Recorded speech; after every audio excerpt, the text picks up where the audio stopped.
Hello दोस्तों, मैं Sarla Yadav SY Hindi platform channel पर एक बार फिर से आप सभी का हार्दिक अभिनंदन करती हूं। और मैंने कल की वीडियो में डाला था UGC नेट जो हिंदी का पेपर अभी 18 जून 2024 को हुआ था। और ये पेपर आप सभी को पता है कि कैंसिल हो चुका है, लेकिन फिर भी हम इसे सॉल्व करेंगे क्योंकि नेक्स्ट आपका जो एग्ज़ाम ये तो है नहीं कि होगा ही नहीं, आपका पेपर दोबारा होगा। जब तक आपकी डेट दोबारा अनाउंस होती है इस एग्ज़ाम की, तब तक आप इस पेपर को पूरा सॉल्व कर लें क्योंकि पेपर इतना आसान नहीं है। और इस पेपर से भी आपको काफ़ी कुछ सीखने को मिलेगा, क्योंकि ये हो सकता है कि इस बार अगर किसी क्वेश्चन के जो ऑप्शन है वो अगली बार क्वेश्चन बन जाए आपका। तो इस तरीके से हमें ऑप्शन को भी पढ़ते हुए चलना है, ऑप्शन पर भी पूरा ध्यान रखना है। इन्हीं से ही प्रश्न बनते हैं। तो UGC नेट हिंदी का क्वेश्चन पेपर है जो 18 तारीख को हुआ था, उसका मैं पार्ट 1 डाल चुकी थी। यानी कि लगभग 90 प्रश्न जो हैं हमने कर लिए थे, 90 तक जो प्रश्न है वो कर लिए थे। और बाकी बचे हुए प्रश्नों के आंसर आज हम इसमें करेंगे। और पूरे ऑप्शंस के विश्लेषण के साथ हम करेंगे, जानने की कोशिश करेंगे, ताकि आपको जो आपका पेपर दोबारा हो उसमें आपको काफ़ी हेल्प मिल सके। हम केवल ये नहीं बताएंगे कि 91 का A, 92 का B, जिसमें कुछ बात बताने की होगी हम वो भी बताएंगे। तो इसके लिए आप हमारे SY हिंदी प्लेटफॉर्म चैनल को सब्सक्राइब कर लें, क्योंकि अभी पेपर आपका दोबारा होना है और मैंने पूरे पेपर का एनालिसिस किया है। लगभग 3-4 दिन हो गए हैं मुझे, और मैंने काफ़ी अच्छे से देखा है और जानने की भी कोशिश की है। मेरा तो नेट क्वालिफाई है, लेकिन मैंने ये जानने की कोशिश की है कि अब तत्कालीन समय में कहाँ से प्रश्न आ रहे हैं, किस प्रकृति के प्रश्न आ रहे हैं। तो एक बात तो ये है कि सबसे पहले पत्रकारिता से जो है आपके 1-2 प्रश्न पूछे गए हैं। बहुत छोटा सा टॉपिक है और बहुत जल्दी कवर हो जाता है। पत्र पत्रिकाएं जिसको मिलान करना था सन के अकॉर्डिंग, प्रकाशन वर्ष के अकॉर्डिंग, तो ये टॉपिक मैं अभी रिसेंटली आपका डाल दूंगी। और उसके बाद मैंने ये सोचा है कि जितने भी रचनाएं जैसे कविता हैं और नाटक, कहानी, उपन्यास, निबंध हैं, एक बार इन सब की हम तस्वीर भी अगर आपको दिखा देते हैं कि ये कविता ये धूमिल की है, संसद से सड़क तक। अगर कोई बच्चा उस कविता को भी पढ़ लेता ना, बस उसमें ज़्यादा याद नहीं करने की जरूरत थी, 1-2 बार अगर हम कविता की रीडिंग भी लेते हैं तो हमें ये पता चल जाता है कि ये पंक्ति कहाँ आई हुई है। देखो, आप देखेंगे कि अधिकतर प्रश्न ऐसे ही पूछे गए हैं कि कविता की पंक्तियों को कर्म से लगाइए, ठीक है, ये किसने कही ये बात। तो इस तरीके से ये तो साफ जाहिर हो रहा है कि जो हमें सिलेबस दे रखा है उसकी हमें शक्ल भी देखनी है, उन रचनाओं को हमें पढ़ना भी है, उन रचनाओं को हमें अपनी आंखों से देखना है, पूरी उस रचना को हमें देखना है। हम क्या करते हैं कि छोटे छोटे प्रश्नों के रूप में उसे पढ़ लेते हैं, किसी ने नोट्स बना दिए वो पढ़ लिए, ऐसा नहीं है। अगर किसी बच्चे ने नोट्स वोट्स ना पढ़ के और सारी रचनाओं के दर्शन कर रखे हैं, जो भी रचनाएं, चाहे वो काव्य की हो, चाहे गद्य की हो, चाहे पद्य की हो, तो वो बच्चा भी यहाँ पर बहुत सारे प्रश्न सोल्व करके गया होगा, ठीक है। लेकिन हाँ, अभी आपको जिसका पेपर अच्छा नहीं हुआ था उसके लिए एक अच्छा मौका है कि प्रश्न की प्रकृति को समझे, पेपर की प्रकृति को समझे और अगले टाइम के लिए आप अपना तैयार करें। तो इसके लिए आप हमारे साथ जुड़े। मैं काफ़ी, जब तक एग्ज़ाम की री डेट नहीं आ जाती है, मैं काफ़ी आपके लोगों के साथ मेहनत करने वाली हूँ। तो आप हमारे चैनल से जुड़ सकते हैं। चैनल को सब्सक्राइब करके रखें, बेल आइकन को प्रेस कर लें ताकि हर एक नोटिफिकेशन आप तक पहुँच सके। तो शुरू करती हूँ प्रश्न नंबर 91। और 91 का ऑप्शन जो है 3 बिल्कुल सही है। ऑप्शन 3 सही है। उसके अकॉर्डिंग ये है कि सबसे रचना, ये प्रकाशन वर्ष है, वैसे मैंने पिछली वीडियो में करवा दिया था। काव्य शास्त्र से संबंधित निम्नलिखित ग्रंथों को उनके प्रथम प्रकाशन के अनुसार पहले से बाद के क्रम में लगाना है। यानी कि सबसे पहले जो प्रकाशित हुआ उसे सबसे पहले लगाना है, फिर उसके बाद, फिर उसके बाद। तो ये मैंने UGC नेट के एग्ज़ाम से जस्ट एक दिन पहले वीडियो डाली थी, उसमें क्रम से दिए गए हैं। अगर आपने वो भी देख ली होगी तो प्रश्न आपका सही हो जाता। तो सबसे पहले काव्य अलंकार प्रकाशित हुई, उसके बाद धवन्यालोक लोचन, उसके बाद काव्य प्रकाश, और उसके बाद साहित्य दर्पण, और उसके बाद रसगंगाधर, ठीक है। अब आपको पता होना चाहिए कि ये रचनाएं किस किस की हैं, ये भी आपको पता होना चाहिए। अगर आप ये देखना चाहते हैं कि ये रचनाएं किसकी हैं तो आप हमारे SY हिंदी प्लेटफॉर्म चैनल पर जाइए, ये आपको मिल जाएगा। उसके बाद आता है प्रश्न नंबर 92, क्या भूलूं क्या याद करूं में आए चरित्र हैं। अब देखो, मैं यही कह रही हूँ कि क्या भूलूं क्या याद करूं। अगर ये रचना अगर किसी ने देख रखी है या पढ़ रखी है, ठीक है, ये आगे जी की है, नीड़ का निर्माण, फिर क्या भूलूं क्या याद करूं, ठीक है। तो इसमें कौन कौन से चरित्र हैं, प्रश्न नंबर 92 का आपको बताना है। तो इसके चरित्र हैं आपको देखना है कि प्रताप नारायण, ये इसका चरित्र है, और उसके बाद है सुरसती, और उसके बाद है राधा। तो यानी कि बी, डी और ई, बी, डी, ई जो है सॉरी ऑप्शन 2 में है। तो ऑप्शन 2 आपका याद हो जाएगा। आपको याद रखना, क्या भूलूं क्या याद करूं, कि जो पात्र हैं प्रताप नारायण, सुरसती और राधा, इस तरीके से। तो हमने बिल्कुल सही आंसर देने की आपको कोशिश की है, तो इसके लिए वीडियो का एक लाइक तो ज़रूर बनता है, वीडियो को लाइक करें। अब प्रश्न नंबर जो 93 है, इसके लिए हमें ये पूरा जो है ये देवसेना, चंद्रगुप्त वाला, स्कंदगुप्त वाला जो है, ये पूरा हमें पढ़ना पड़ेगा, और उसके बाद ही मैं इसका आंसर बताऊंगी। अभी मैं इसका आंसर आपको नहीं बताऊंगी, ठीक है। उसके बाद आता है प्रश्न नंबर, एक आध प्रश्न है जो मैंने छोड़ दिया है, मैं एक तीसरी वीडियो डाल दूंगी, उस पर बचे हुए प्रश्नों के आंसर मैं आपको जरूर दूंगी। पहले राजभाषा आयोग का गठन कब हुआ, ये मैंने पूरा आपको बताया था, सन 1955 में हुआ। 7 जून 1955 में राजभाषा आयोग का गठन हुआ, और BCG खेर यानी कि बाल गंगाधर खेर जी के संपादन में, अध्यक्षता में हुआ, और इसमें 19 सिफारिशें लागू की गई, और 20 जो थे इसके सदस्य विभिन्न राज्यों से इसके सदस्य मनोनीत किए। अगर आप इस तरीके की जानकारी पाना चाहते हैं तो आप हमारे SY हिंदी प्लेटफॉर्म चैनल के कम्युनिटी पे भी मैंने ये क्वेश्चंस डाल रखे हैं जो आपके पेपर में आए थे, और इस आयोग के बारे में पूरी जानकारी डाल रखी है, तो आप वहाँ से देख सकते हैं। प्रश्न नंबर 95 आता है, और इसमें अमीर खुसरो द्वारा रचित पहेली दे रखे हैं, और पहेली का उत्तर दे रखा है। आप जब पढ़ते वक्त आप अमीर खुसरो को ऐसे ही जान गए होंगे कि क्या ही जरूरत है, इसमें से ज़्यादा प्रश्न नहीं आते हैं, लेकिन देखो यहाँ पर प्रश्न आ गया है, और इसमें आपको देखना है कि जो ऑप्शन ए है उसका हो जाएगा, आना जाना उसका भाई, जिस घर जाए लकड़ी खाए। तो ये हो जाएगा ऑप्शन ए का, ये है आना जाना उसका भाई। आपको पता है आरी को हम ऐसे ऐसे करके लकड़ी को काटते हैं, तो जिस घर जाए लकड़ी खाए, तो लकड़ी को ये काट देती है। तो ये सीधा था, जिसने सीधे तौर भी अगर दिमाग लगाया होगा तो ये प्रश्न उसने आसानी से कर दिया होगा। ए का ऑप्शन 4 है। देखो ज़्यादा सोचने की आपको जरूरत ही नहीं थी। अर्थ तो इसका बूझेगा, मुंह देखो तो सूझेगा, यानी कि ऑप्शन बी का जो सही हो जाएगा, अर्थ तो इसका बूझेगा, मुंह देखो तो सूझेगा। अब आपको सीधा मोटा दिमाग लगाना कि मुंह किस में देखते हैं, हम दर्पण में देखते हैं, तो बी का पहला। तो इसी तरीके से मैं हर जो मैंने वीडियो डाल रखी है, मैंने सारी वीडियो में ट्रिक बता रखी है, कहीं ना कहीं आपको कैसे, देखो सारा ही दिमाग पढ़ने से भी नहीं लगता, कुछ अपना साइकोलॉजिकल दिमाग भी लगाना पड़ता है ऐसी चीज़ों में। ये प्रश्न तो बिल्कुल, और ये बच्चा देखो जिसने का भी ये पेपर है उसने ये प्रश्न भी गलत कर रखा है। तो ये सीधी सी बात थी बहुत ही। अर्थ तो इसका बूझेगा, मुंह देखो तो सूझेगा, अर्थ तो इसका बूझेगा, तो ये इसका दर्पण हो जाएगा, यानी कि बी का ए। तो बी का ए देखेंगे हम, ए के ऑप्शन में है, और ऑप्शन ए जो है इसका राइट आंसर हो जाएगा। फिर आगे आप कर लेंगे शायद, ये तो मैंने, एक राजा की अनोखी रानी, नीचे से वह पीवे पानी। तो आपको पता है पीवे पानी। अब देखो इस बच्चे ने सही किया, फिर भी इसने गलत कर दिया। पिए पानी का मतलब दीपक में तेल होता है, और वो जो रानी है ये बत्ती रानी हो, और इस तेल रूपी पानी को वो पीती रहती है। कितना आसान है। मिला रहे हो तो नर रहे, अलग हो तो नार, सोने का सा रंग है सोई चतुरा करे विचार। सोने का सा रंग हो जाता है चने का भूनने के बाद, तो ये चना था, डी का दूसरा। तो शायद आपको पता हो, ऑप्शन ए इसका राइट आंसर है। बहुत ही आसान तरीके से मैं इन्हें समझाने की कोशिश कर रही हूँ। बस आप चैनल को सब्सक्राइब करें और वीडियो को लाइक एंड शेयर ज़्यादा से ज़्यादा करें, क्योंकि अभी पेपर होने वाला है, ताकि किसी की भी हेल्प हो सके। अगर आप हमारे चैनल पर अन्य प्रतियोगी परीक्षाओं की तैयारी करने के लिए जुड़ना चाहते हैं तो आप जुड़ सकते हैं। जो सिलेबस है वो मैंने बहुत ही, जो हिंदी साहित्य का इतिहास है वो बहुत ही आसान शब्दों में अपने चैनल पर पढ़ाने की कोशिश की है।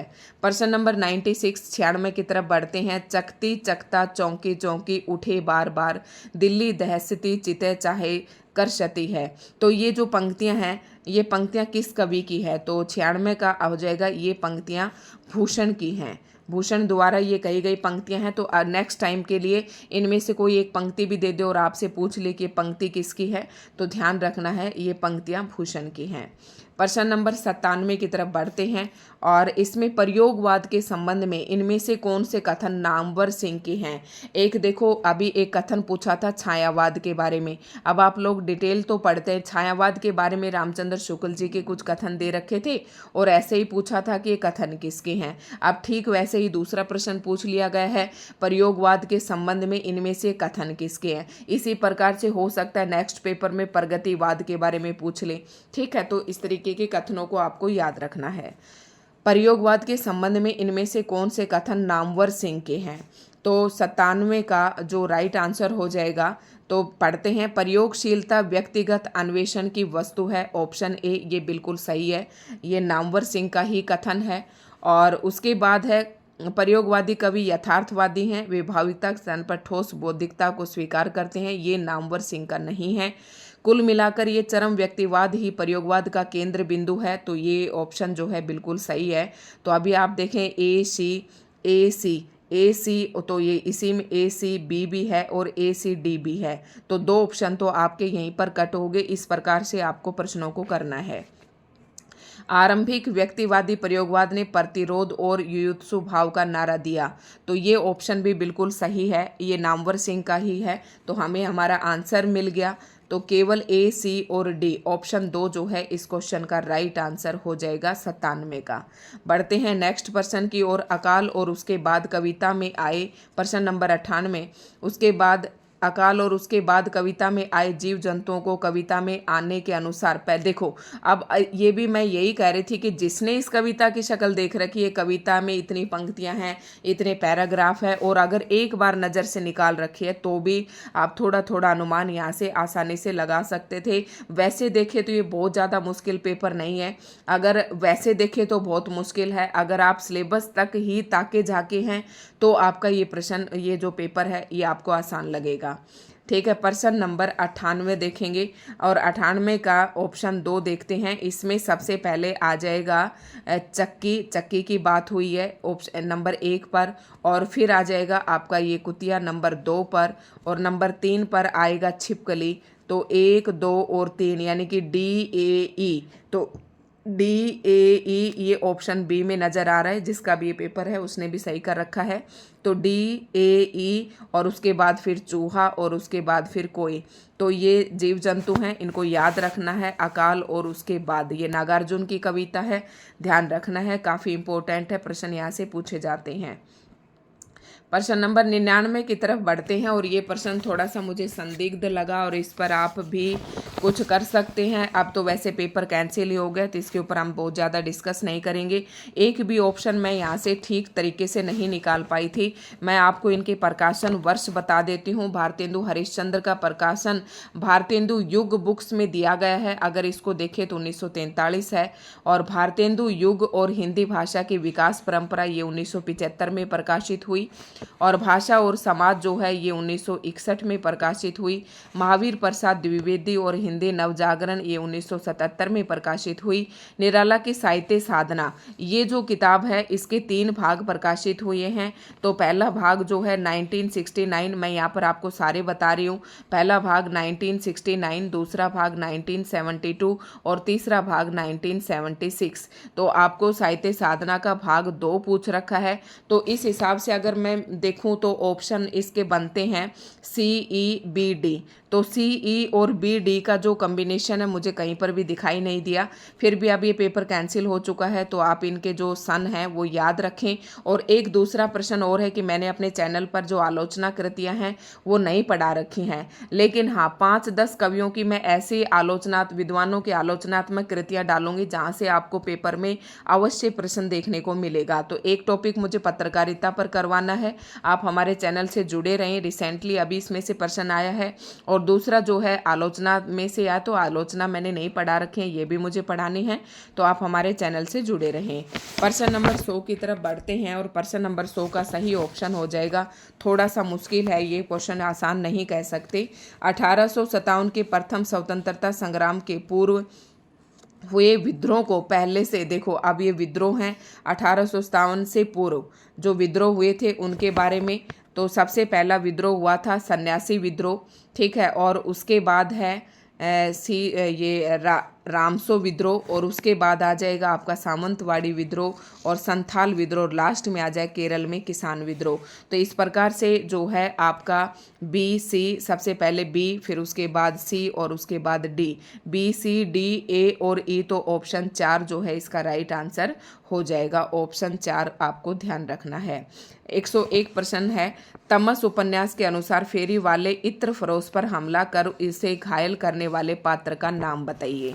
तो इसका राइट आंसर हो जाएगा इंद्र। इसमें ज़्यादा कुछ दिमाग लगाने की ज़रूरत नहीं है, लेकिन हाँ, तमस उपन्यास आपको याद रखना है, ठीक है। भीष्म सानी द्वारा रचित ये उपन्यास है जो भारत पाक विभाजन पर आधारित है। और विज्ञान और कविता के संबंध पर किस पाश्चात्य विचारक ने प्रमुखता से चर्चा की है। अब मुझे साफ तौर पर मैंने देखो इसके उसमें से तो नहीं देखा है, लेकिन विज्ञान और कविता जो है ना, विज्ञान और कविता, ये एक कविता है जो किसने लिखी है, I.A. रिचर्ड्स ने लिखी है। तो इसका जो आंसर है 100% ए ऑप्शन है, I.A. रिचर्ड्स 102 का। उसके बाद बढ़ते हैं प्रश्न नंबर 103 की तरफ। पर्वत समुद्र अगन बीच बिहड़ घन बन ढाक, किमी कै भेंटो कंत तुम ना मोही पाव न पाख। ठीक है, तो ये कवितांश जायसीकृत पद्मावत के नागमती वियोगखंड में किस मास के वर्णन के अंत में आया है। तो देखो इस प्रश्न पत्र को पढ़ने पर मुझे पता चला कि अभी मुझे काफ़ी कुछ करवाना है और यूजीसी नेट के लिए सफिशिएंट नहीं है जो भी करवा रही हैं टेलीग्राम ESP यूट्यूब चैनल पर। लेकिन मैंने इस बार ये पेपर देख लिया है और मैं आपसे वादा करती हूँ दिसंबर तक मैं बहुत कुछ इस पेपर के बारे में मैं डालने वाली हूँ, तो आप हमारे चैनल से जुड़ सकते हैं। तो इसमें आ जाएगा कौन से महीने मास के वर्णन के अंत, किस मास के वर्णन के अंत में आया है, नागमती वियोगखंड। तो ये इसका राइट आंसर हो जाएगा सावन। ठीक है, 103 का ऑप्शन ए सही होगा। उसके बाद है नवीन चंद्र राय ने किस पत्रिका का प्रकाशन आरंभ किया। तो सीधा सा है, नवीन चंद्र राय ने ज्ञान प्रकाशनी पत्रिका का प्रकाशन आरंभ किया। तो ये मैं कह रही पत्रिका से एक ये प्रश्न पूछ लिया, एक पत्रिकाओं को सुमेलित क्रम से लगाने अभी आया हुआ था, तो 2 प्रश्न यहाँ से पत्रिकाओं से पूछ रखे हैं। तो अभी मैं हाल फिलहाल जो वीडियो लेकर आऊँगी पत्रिका की ही लेकर आऊँगी। बढ़ते हैं प्रश्न नंबर 105 की तरफ, और इसमें है उपन्यासकार और उपन्यास दे रखे हैं। तो सबसे पहले आपको इनको मिलाने हैं। सबसे पहले मैंने इनकी आपको एक ट्रिक बताई थी, पहले उस चीज़ को मिलाइए जो आपको बिल्कुल सही आती है। तो इलाचंद्र जोशी का निर्वासित, ये मुझे हमेशा याद रहता है, ए का दूसरा। तो ए का दूसरा भगवान की दया से अगर हम देखेंगे तो ऑप्शन ए में ही है। ठीक है, और भगवती चरण वर्मा का है सी का। ये मुझे भी ये अच्छे से याद रहता है क्योंकि मैंने बहुत ही अच्छी ट्रिक बताई थी इसमें जब मैंने ये उपन्यास पढ़ाए थे। तो ये अगर किसी ने ये वीडियो देखी है तो वह आसानी से इसको कर देंगे। आखिरी दाव, भगवती चरण वर्मा, मैंने याद करवाया था कि चित्रलेखा का पतन हुआ क्योंकि 3 वर्ष तक टेढ़े मेढ़े रास्ते, बहुत ही अच्छी ट्रिक से मैंने करवाए थे। तो ये आखिरी दाव ऑप्शन ए जो है इसका राइट आंसर हो जाएगा।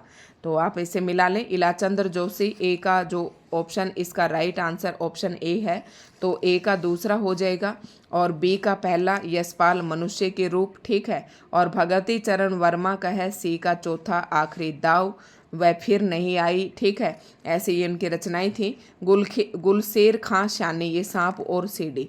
तो ये मुझे नहीं पता था, सांप और सीढ़ी बाकी तीनों पड़ी हुई थी, तो ये ऐसे हो जाते हैं लास्ट में।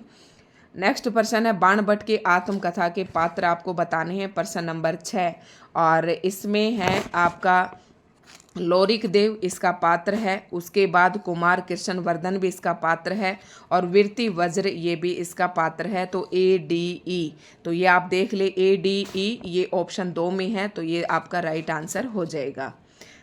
बढ़ते हैं, और पात्र भी, हाँ मैंने उस सभी उपन्यास कहानी नाटक के पात्र भी मैंने अपने चैनल पर डाले थे, अगर आपने देखी होगी तो ज़रूर आपके कहीं ना कहीं काम आए होंगे।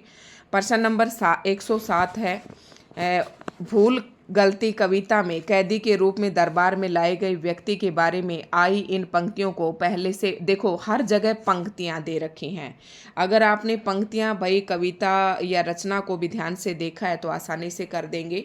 भूल कविता गलती कविता में कैदी के रूप में, तो बताना है सबसे पहले प्रश्न नंबर 107 का। तो सबसे पहले पंक्ति आएगी, पहने हथकड़ी व एक ऊंचा कद। ठीक है, और उसके बाद है समूचे जिस्म पर लतर। ठीक है, ए।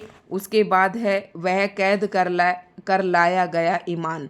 तो सबसे पहले सी, फिर ए और ई, सी ए और ई, तो ऑप्शन ए में सही है, तो ऑप्शन ए इसका जो है राइट आंसर हो जाएगा। नेक्स्ट पर्सन है, अरस्तु के विरेचन सिद्धांत की तुलना किस भारतीय काव्य शास्त्री के सिद्धांत से की गई है? तो इसका मुझे नहीं है, कंफर्म नहीं है, लेकिन मैंने 100% कहती हूँ क्षेमेंद्र ही इसका आएगा। ठीक है, उसके बाद एक बार आप भी मिला लें, आसान सा प्रश्न है ये तो। और प्रश्न नंबर 9 है, जयशंकर प्रसाद के नाटक चंद्रगुप्त में चाणक्य के संवाद दे रखे हैं यहाँ पर। ठीक है, तो 109 का सबसे पहला जो संवाद है ये आपको बताना है कि कौन कौन से संवाद है चंद्रगुप्त और चाणक्य के। तो इसमें हो जाएगा, भाषा ठीक करने से पहले मैं मनुष्यों को ठीक करना चाहता हूँ। और उसके बाद है, महत्वाकांक्षा का मोती निष्ठुरता की सीपी में रहता है। ये पंक्ति बहुत इंपॉर्टेंट है, कई बार पेपर में वैसे भी पूछी जाती है कि किस नाटक की है, तो ये भी ध्यान रखना है, चंद्रगुप्त नाटक की है। उसके बाद है, ईश्वर ने सब मनुष्यों को स्वतंत्र उत्पन्न किया है। तो यानी कि ए डी और ई, ए डी ई,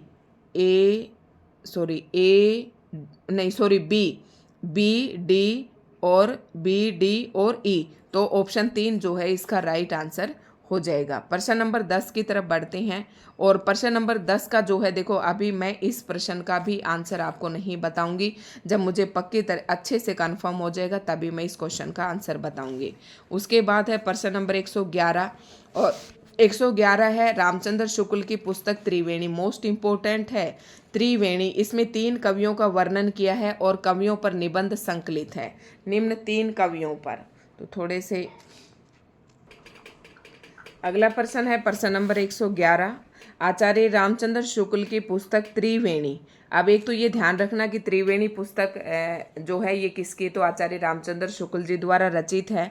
और त्रिवेणी में 3 कवि हैं, और कई बार प्रश्न ऐसे भी पूछ लेते हैं कि तीनों कवियों का जो सीक्वेंस है वो क्या है त्रिवेणी में। तो जो है वो है जायसी।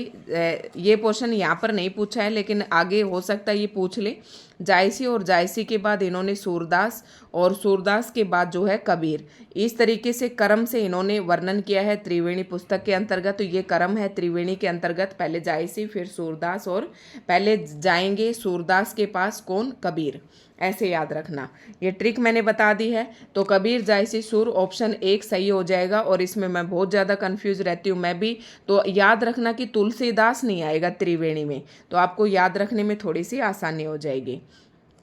बढ़ते हैं नेक्स्ट प्रश्न की तरफ।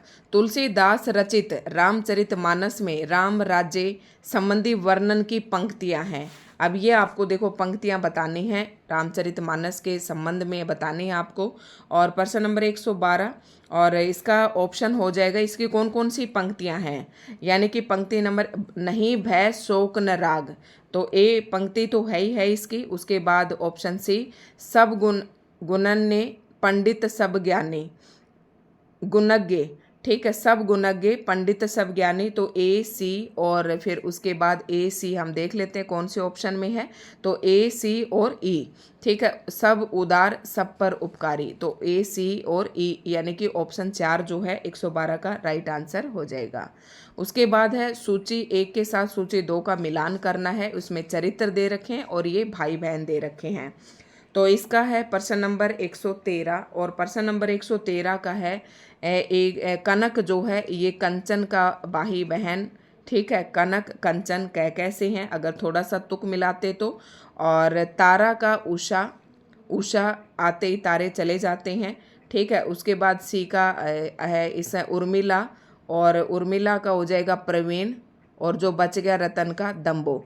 तो इस तरीके से आपका जो ऑप्शन ए का तीसरा, तो 2 ऑप्शन में है, ए का तीसरा और बी का पहला, तो बी का पहला, तो ऑप्शन ए जो है इसका राइट आंसर हो जाएगा। 113 का ऑप्शन ए राइट आंसर हो जाएगा। निम्नलिखित चरित्रों को तत्संबंधी नाटकों के प्रथम प्रकाशन के अनुसार पहले से बाद के क्रम में लगाना है आपको। तो ये दे रखे हैं प्रश्न नंबर 114, और इसका सबसे पहले आ जाएगा, क्रम से लगाएंगे तो ऑप्शन ए नारायण दास, ठीक है। ई और ई के बाद है अलका, नारायण दास, फिर आ जाएगा अलका, नारायण दास सबसे पहले, फिर अलका, यानी कि ई ए तो ई और ए ऑप्शन 4 में दिखाई दे रहे हैं। ई, ए, फिर आ जाएगा सी, ठीक है, अनुनासिक, और उसके बाद है फिर अशोक, और उसके बाद फिर है लोचन बाबू। तो इस प्रकार से ऑप्शन 4 जो है इसका राइट आंसर हो जाएगा।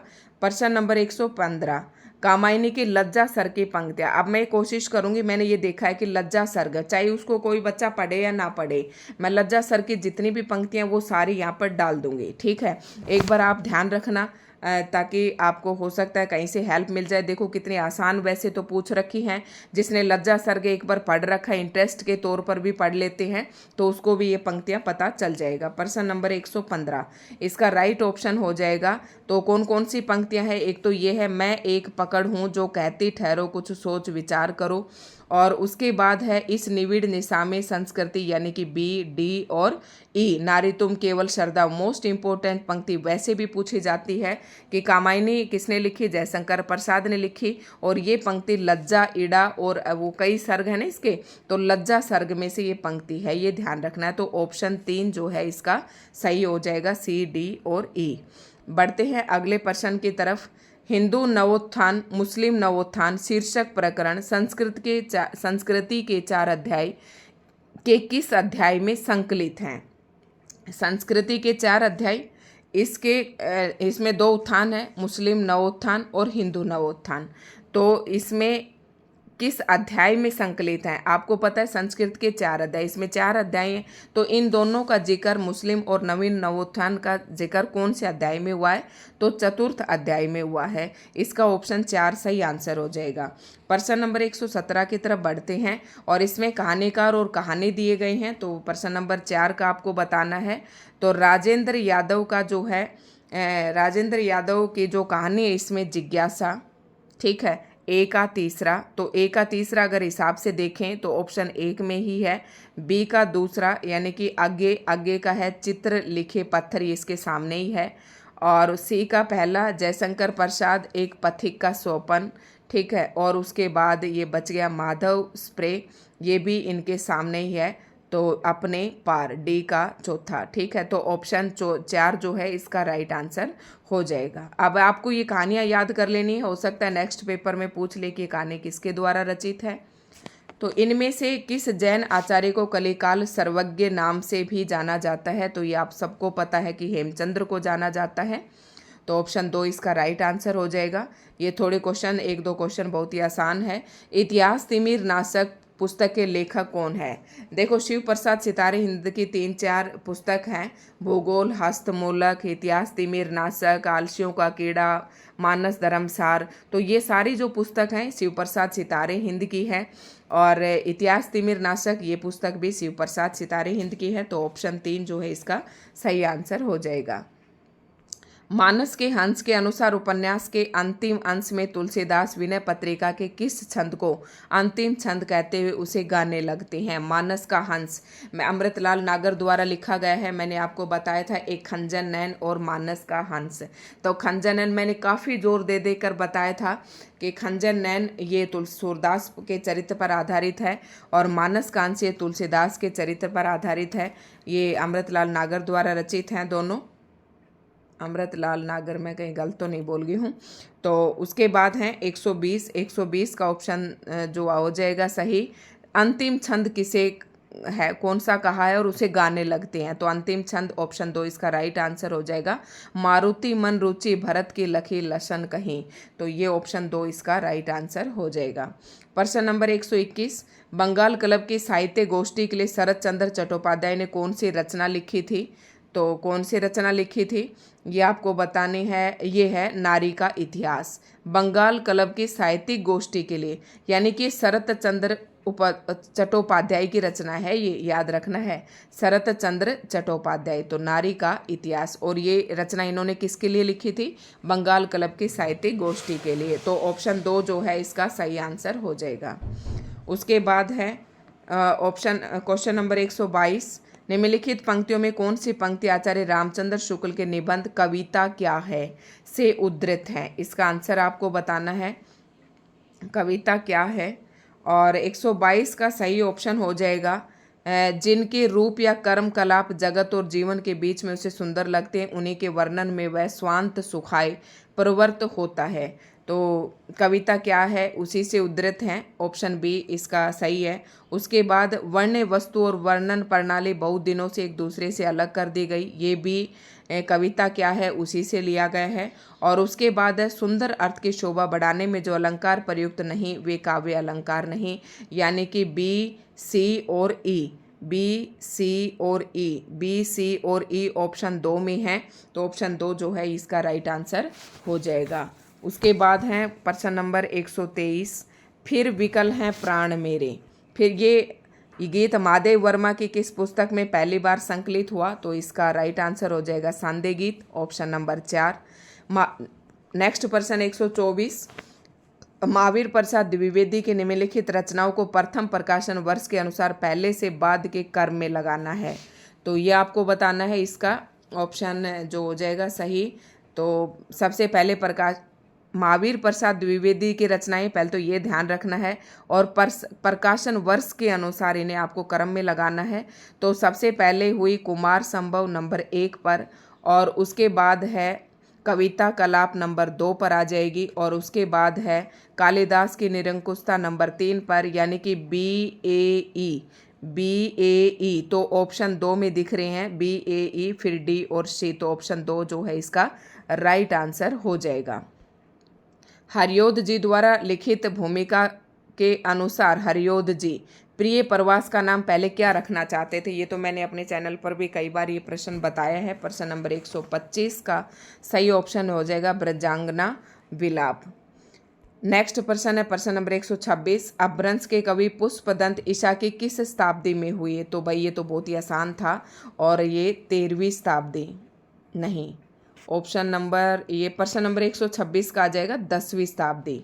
ठीक है, 126 का ऑप्शन ए सही होगा। और 127 दे रखा है, आयो घोष बड़ो व्यापारी। ये बहुत ही आसान था, अगर मैं आपको दिखाऊंगी। भ्रमर गीत सार के जो पद हैं सीधे तौर पर दे रखे हैं कि इसमें ये राग है, इसमें ये राग है। अगर इसकी भी आपने शक्ल सूरत देखी होती तो ये प्रश्न भी आप बिल्कुल सही कर सकते थे। प्रश्न नंबर 127 का ऑप्शन जो 3 है ये राइट आंसर होगा।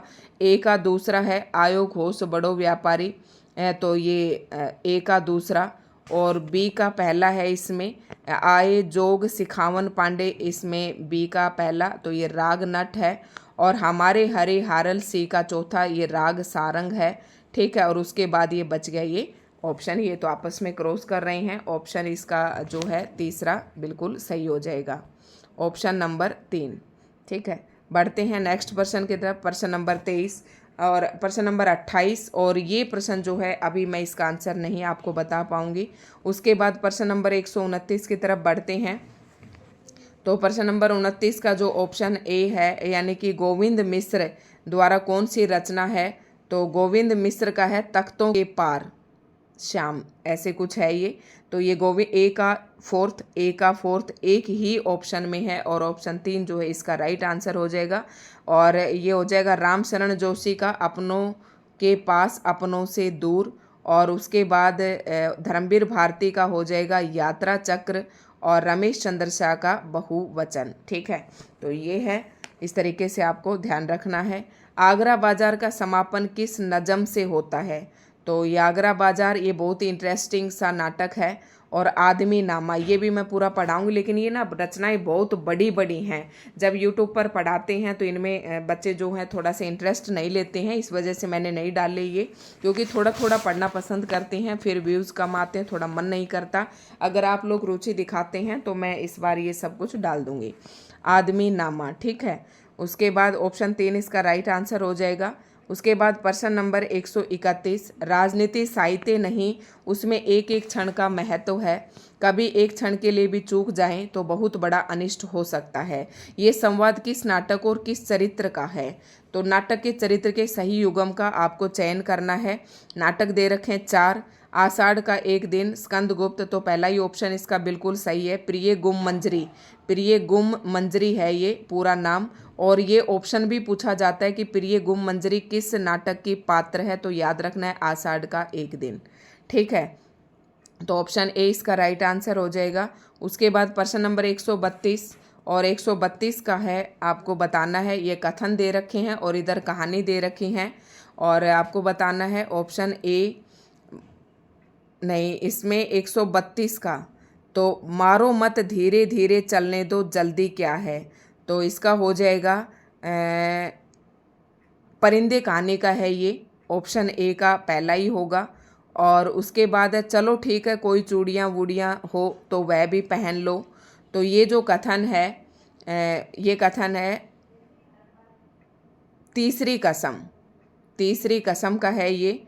तो सी का ए का पहला ये रहा और बी का तीसरा, तो बी का तीसरा और ए का पहला, तो एक ही ऑप्शन है, ऑप्शन ए इसका जो है सारा राइट आंसर हो जाएगा।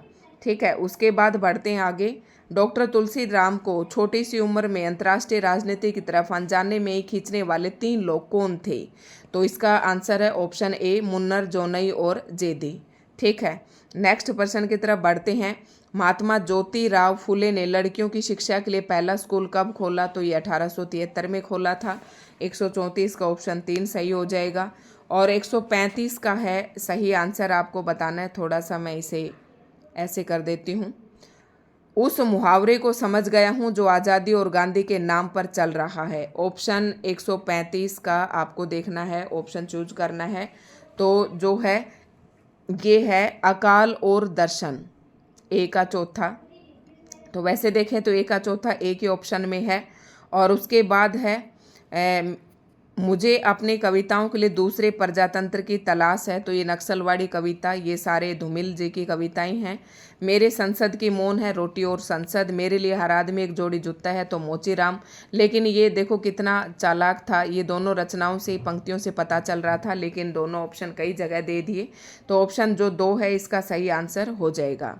भारत भारती के वर्तमान खंड के उपखंडों के शीर्षक हैं, प्रश्न नंबर 136, तो सबसे पहले हो जाएगा इसका भारत भारती के वर्तमान खंड के उपखंड बताने हैं कौन कौन से। सबसे पहले कृषि और कृषक, उसके बाद हो जाएगा रईसों के सपूत और उसके बाद आ जाएगा धर्म की दशा। तो बी सी और ई, बी सी ई ऑप्शन 3 इसका जो है राइट आंसर हो जाएगा। उसके बाद प्रश्न नंबर 137 की तरफ बढ़ते हैं। इसमें लेखक दे रखे हैं और एकांकी दी गई हैं और आपको मिलान करके सही कूट का चयन करना है। और प्रश्न नंबर 137, तो इसमें आपको बताना है भारत भूषण अग्रवाल की है एकांकी मैं तुम्हें क्षमा नहीं करूँगा। ठीक है, उसके बाद ए का दूसरा, तो ए का दूसरा जो है एक ही ऑप्शन में है। वैसे देखिए अगर एक ये ना बहुत जल्दी से हो जाते हैं, बस आपको ऐसे रचनाएं याद होनी चाहिए। अगर आप रचनाएं ट्रिक से याद करना चाहते हैं तो आप हमारे चैनल को सब्सक्राइब कर सकते हैं, चैनल से जुड़ सकते हैं, सब मैंने ट्रिक से बता रखा है। और उसके बाद है बी का कमलेश्वर का ये तीसरा हो जाएगा आदिम युग, आदिम रात्रि की महक, कुछ इस प्रकार से है। विष्णु प्रभाकर का हो जाएगा लहर लौट गई। ठीक है, और इस तरीके से आप देख सकते हो ऑप्शन 3 जो है इसका राइट आंसर हो जाएगा।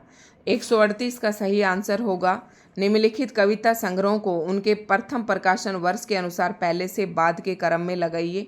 सुदामा पांडे का प्रजातंत्र पत्थर फेंकता हूँ, तो ये आपको बताना है। सबसे पहले प्रश्न नंबर 138 का जो राइट ऑप्शन हो जाएगा, क्रम से लगाना है तो सबसे पहले आ जाएगा नंबर 1 पर चांद का मुंह टेढ़ा है, और उसके बाद सुदामा पांडे का प्रजातंत्र प्रकाशन वर्ष के अनुसार दूसरे नंबर पर ए ऑप्शन आएगा, और उसके बाद आएगा आपका नए इलाके में, ये नंबर 3 पर आ जाएगा। तो डी ए ई और सी बी ऑप्शन 3 जो है इसका राइट आंसर हो जाएगा। नेक्स्ट है प्रश्न नंबर 139, प्रथम प्रकाशन वर्ष के अनुसार निम्नलिखित पत्रिकाओं को पहले से बाद के क्रम में। अब देखो ये पत्रिकाएं पूछ ली और बहुत ही आसान है। तो हिंदी प्रदीप जो पत्रिका है ये कब प्रकाशित हुई, मैं बता देती हूँ आपको, क्योंकि हो सकता है नेक्स्ट टाइम आपसे ये पूछ ले। तो हिंदी प्रदीप जो पत्रिका है 1877 में प्रकाशित हुई, आप इन्हें खुद ही अरेंज कर लेंगे।